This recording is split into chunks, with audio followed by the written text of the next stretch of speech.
পৃথিবীর দীর্ঘতম marine drive root বাংলাদেশের কক্সবাজার শুধু বিশ্বের দীর্ঘতম সমুদ্র সৈকতের জন্যই নয়, বরং পৃথিবীর দীর্ঘতম মেরিন ড্রাইভ রুট। এর জন্য এক অনন্য গর্বের নাম। প্রায় 80 কিলোমিটার দৈর্ঘ্য এই মেরিন ড্রাইভ রুটটি কক্সবাজার শহর থেকে শুরু হয় টেকনাফ পর্যন্ত বিস্তৃত। এক পাশে নীল সমুদ্র আর অন্য পাশে পাহাড়, বন আর নির্জন জনপদ। এই রাস্তায় উঠলে মনে হয় যেন কোনো সাধারণ রাস্তা নয়, এটা এক অনুভূতির পথ, যেখানে প্রকৃতি নিজেই পথ চলার সঙ্গী। সমুদ্র চুয়ে চুয়ে এগিয়ে চলা মেরিন ড্রাইভ রোডে গাড়ি চলতে শুরু করলেই প্রথমে যে জিনিসটা চোখে পড়ে তা হলো অবিরাম সমুদ্র।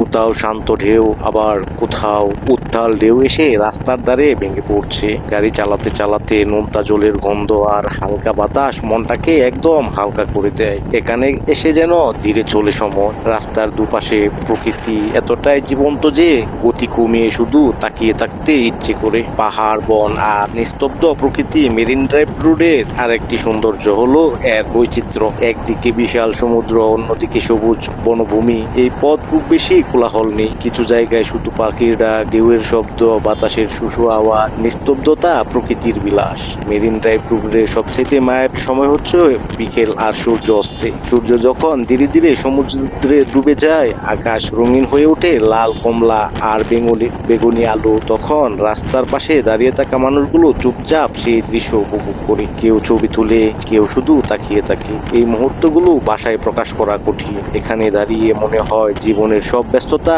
একটু থেমে গেছে। বাইক রাইড বা গাড়ির ভ্রমণ দুটোই স্বপ্নের মতো। মেরিন ড্রাইভ এর রাইড হলে অভিজ্ঞতাটাও আরো গভীর হয়। এই রাস্তা শুধু ভ্রমণ প্রেমিকদের জন্য যেমন আকর্ষণীয়, তেমনি বারবার ফিরে আসার নতুন মনে হয়। পৃথিবীর দীর্ঘতম মেরিন ড্রাইভ রুট হিসেবে কক্সবাজার শুধু পর্যটনের জন্য নয়, বাংলাদেশের সক্ষমতাও একটি প্রতীক। এটি প্রমাণ করে প্রকৃতির সৌন্দর্য ধরে রেখে উন্নয়ন সম্ভব।